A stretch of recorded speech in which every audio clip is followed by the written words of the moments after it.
नमस्कार दोस्तों, आप सभी का मेरे YouTube चैनल में स्वागत है। आज मैं आपके लिए पॉलीसेकेराइड्स पर एमसीक्यूज़ लेकर आई हूँ। सबसे पहले हम पॉलीसेकेराइड देख लेते हैं। पॉलीसेकेराइड हमारे एक कार्बोहाइड्रेट का एग्जाम्पल है। इसमें हमारे बहुत सारे मोनोसेकेराइड्स लिंक होते हैं एक दूसरे से, डाइसेकेराइड लिंक होते हैं और पॉलीसेकेराइड की फॉर्मेशन करते हैं। अब पॉलीसेकेराइड दो प्रकार के होते हैं, होमोपॉलीसेकेराइड और हेट्रोपॉलीसेकेराइड। होमोपॉलीसेकेराइड में एक ही प्रकार के मोनोसेकेराइड या डाइसेकेराइड जुड़े हुए होंगे, एक ही प्रकार का स्ट्रक्चर होगा। और हेट्रोपॉलीसेकेराइड में डिफरेंट टाइप का स्ट्रक्चर होता है। अब इसके एग्जाम्पल है हमारे जैसे starch, glycogen, chitin, cellulose.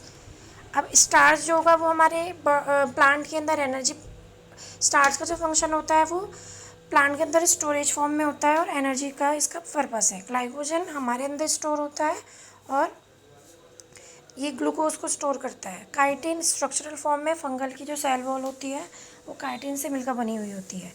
Cellulose structural dietary fibre होता है जो प्लांट के अंदर प्रेजेंट होता है, जिससे हमारा पेपर फॉर्म होता है। स्टार्च प्रेजेंट होता है ब्लड स्ट्रीम और सेल में। जनरली प्लांट्स के अंदर ये स्ट्रक्चरल इसका स्टोरेज पार्ट होता है। ग्लाइकोजन हमारे अंदर लीवर में और मसल्स में प्रेजेंट होता है और ये भी स्टोरेज पार्ट है। काइटिन सेल वॉल में प्रेजेंट होती है। सेलुलोज जो होता है वो प्लांट की सेल वॉल में प्रेजेंट होता है। नेक्स्ट क्वेश्चन है हमारा, O glycosidic bond in polysaccharide form between. जो ग्लाइकोसिडिक बॉन्ड होते हैं पॉलीसेकेराइड में वो कहाँ फॉर्म होते हैं। तो सबसे पहले मैंने आपको कल भी बताया था कि जो ग्लाइकोसिडिक बॉन्ड है वो कब बनेंगे, जब हमारे दो मोनोसेकेराइड एक दूसरे से लिंक होंगे तो हमारे ग्लाइकोसिडिक बॉन्ड की फॉर्मेशन होती है। तो हमेशा ओ ग्लाइकोसिडिक बॉन्ड एनोमेरिक हाइड्रोजन और एलॉक्सिक ऑक्सीजन के बीच में बनते हैं। ऑप्शन नंबर डी इसके लिए एनोमेरिक कार्बन और एलॉक्सी ऑक्सीजन के बीच बनते हैं।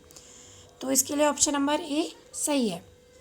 इसके बीच बनेगा ग्लाइकोसिडिक बॉन्ड एनोमेरिक कार्बन और एलॉक्सी ऑक्सीजन के बीच। Next question, sugar residue of amylose are. Amylose का जो शुगर रेसिड्यू है वो क्या है, तो वो है हमारा alpha 1,4 linkage. Next question, which of the following statement is incorrect.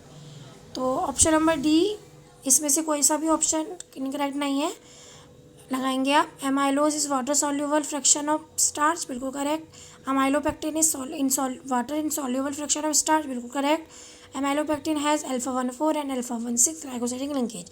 ये तीनों ही ऑप्शन ठीक है, तो इसमें से कोई सा भी ऑप्शन गलत नहीं है। Choose the incorrect statement. तो इसमें आपको इनकरेक्ट स्टेटमेंट बताना है, तो डी ऑप्शन इसके लिए इनकरेक्ट है। Dextran is beta 1,6 linked glycan, ये ऑप्शन आपके लिए इनकरेक्ट है।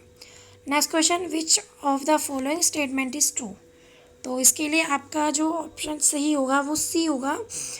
पी क्यू आर ट्रू है। सैलिवरी अमाइलेज जो है वो एंडोमाइलेज होता है। बीटा अमाइलेज एक्सोमाइलेज होता है और एमाइलेज और बीटा अमाइलेज जो होते हैं वो अल्फा 1,4 ग्लाइकोसिडिक बॉन्ड को ब्रेक कर देते हैं।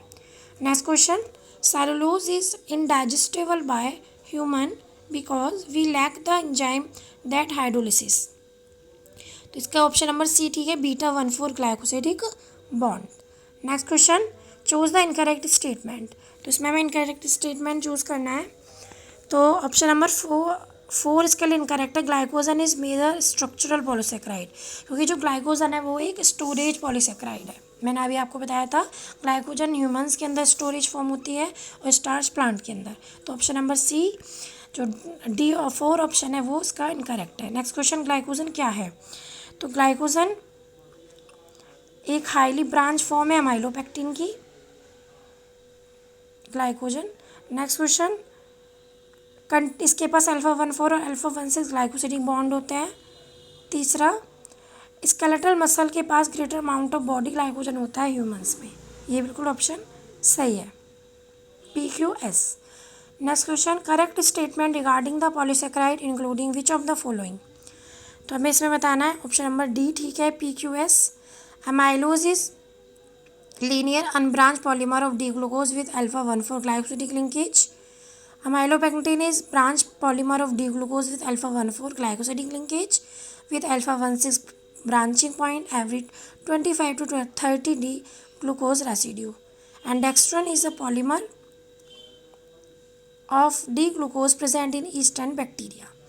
Next question, which of the following is not true about glycosamine glycan? तो डी ऑप्शन सही नहीं है, keratan surface contain acidic sugar. Which of the following is are true about glycosamine glycan की glycosamine glycan हेट्रोपॉलीसेकेराइड का example है. तो इसके बारे में बताएंगे कि क्या क्या ट्रू है इसके बारे में. जो ग्लाइकोसामाइन ग्लाइकन होता है वो लीनियर पॉलीमर होता है रिपीटिंग डाइसेक्राइड्स का. इसके पास नेगेटिव चार्ज होता है और इसके पास हेपेरिन नेचुरल एंटीकोगुलेंट होता है जो कि एक ग्लाइकोसामाइन ग्लाइकन है. ये बिल्कुल इसके लिए ऑप्शन नंबर डी करेक्ट है. नेक्स्ट क्वेश्चन, पेप्टाइडोग्लाइकन क्या है? पेप्टाइडोग्लाइकन आपने सुनी भी होगी, बैक्टीरिया के अंदर सेल वॉल में प्रेजेंट होती है जिसके बेस पर हम ग्राम पॉजिटिव नेगेटिव को आइडेंटिफाई करते हैं पेप्टाइडोग्लाइकन की थिकनेस के बेस पर. तो ऑप्शन नंबर डी ठीक है. Is heteropolymer of NAG and NAM N acetyl glucosamine and N acetyl muramic acid linked through beta 1,4 glycosidic bond, is correctly linked with tetrapeptide L-alanine D-glucose L-lysine D-alanine, is present in bacterial cell wall, correct, is sensitive to lysozyme which cleavant between NAM and NAG. जब हम bacteria से DNA isolate करते हैं तो हम lysozyme enzyme इसीलिए use करते हैं कि उसकी पेप्टाइडोग्लाइकन के बीच जो नैम और नैग बॉन्ड है उनके बीच जो बॉन्ड है वो क्लीव हो जाए. तो उसके लिए ऑप्शन नंबर डी आपका करेक्ट है. धन्यवाद दोस्तों.